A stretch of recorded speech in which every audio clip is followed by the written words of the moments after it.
آج supreme court کے full court نے پاکستان تحریک انصاف کے ریزرو سیٹوں پہ حق اور انصاف پہ مبنی فیصلہ دیا ہے۔ آج پورے قوم کے لیے، 25 کروڑ عوام کے لیے، جمہوری قوتوں کے لیے، محب وطن پاکستانیوں کے لیے، چاہے وہ پاکستان میں ہیں یا باہر، ایک خوشی کا دن ہے۔ ہم ان سے درخواست کرتے ہیں کہ نوافل ادا کرے، رب کا شکر ادا کرے۔ انشاءاللہ تعالیٰ یہ فیصلہ تاریخ میں یاد رکھا جائے گا۔ انشاءاللہ تعالیٰ اس سے ہمارا حق آخرکار ہمیں مل گیا۔ یہ وہی حق تھا جس کے لیے ہم کہتے چلے آ رہے تھے کہ پاکستان تحریک انصاف کے حق پہ ڈاکہ ڈالا جا رہا ہے۔ الحمدللہ آج سپریم کورٹ کے پریکٹیکلی 11 ججز نے پی ٹی آئی کے حق میں فیصلہ دیا ہے۔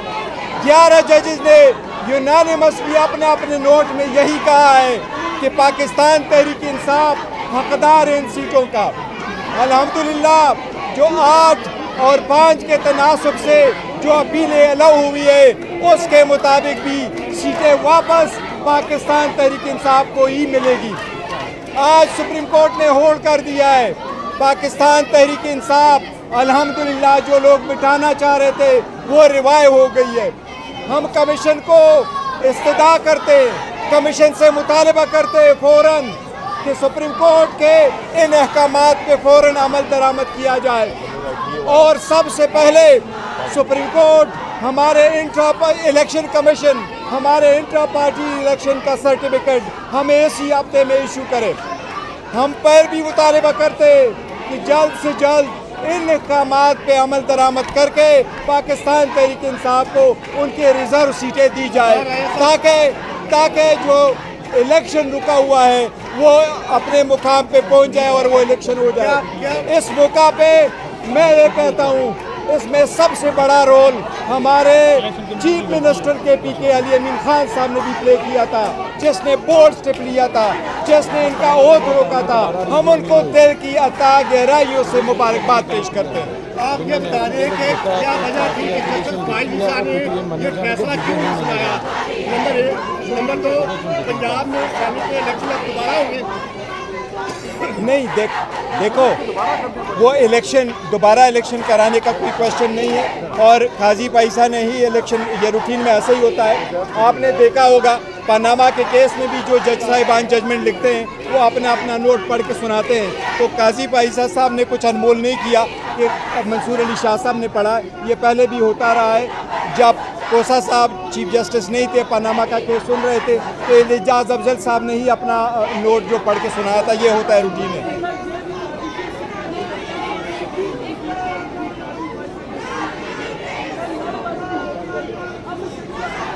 دیکھیں وہ ایک الگ بات ہے، لیکن ہم نے قاضی پائسا صاحب کے خلاف اس کیس پہ عدم اعتماد نہیں کیا تھا، یہی مشورہ تھا اور یہ ہم نے چلایا تھا، آسان طریقے سے ختم ہوا۔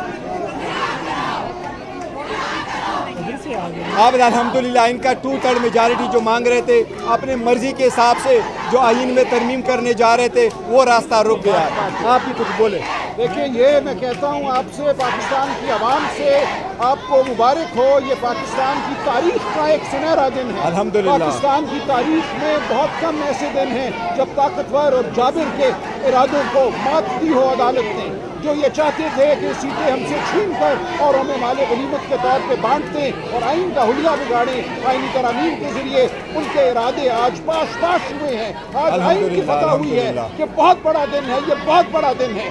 میں عوام کو خوشخبری دیتا ہوں کہ آج ہم نے ایک قانونی جنگ جیتی ہے، اب ہمیں سیاسی جنگ بھی جیتنی ہے۔ پاکستان کے عوام کا جو ارادہ تھا 8 فروری کو اس کو سلب کیا گیا، اس ارادے کو ہم نے امن مانا ہے اور ہم یہ جدوجہد جاری رکھیں گے۔ آج کی قانونی فتح ایک قدم ہے اس منزل کی جانب۔ ہماری منزل یہی ہے کہ پاکستان میں جمہوریت ہو، پاکستان میں آئین کا دورہ ہو، اور جو لوگ آئین اور جمہوریت کو پامال کرنا چاہتے ہیں ان کو شکست ہو۔ ہم کھڑے ہیں سیسا پھیلائی دیوار کی طرح، ہم ہر سطح پہ مزاحمت کریں گے۔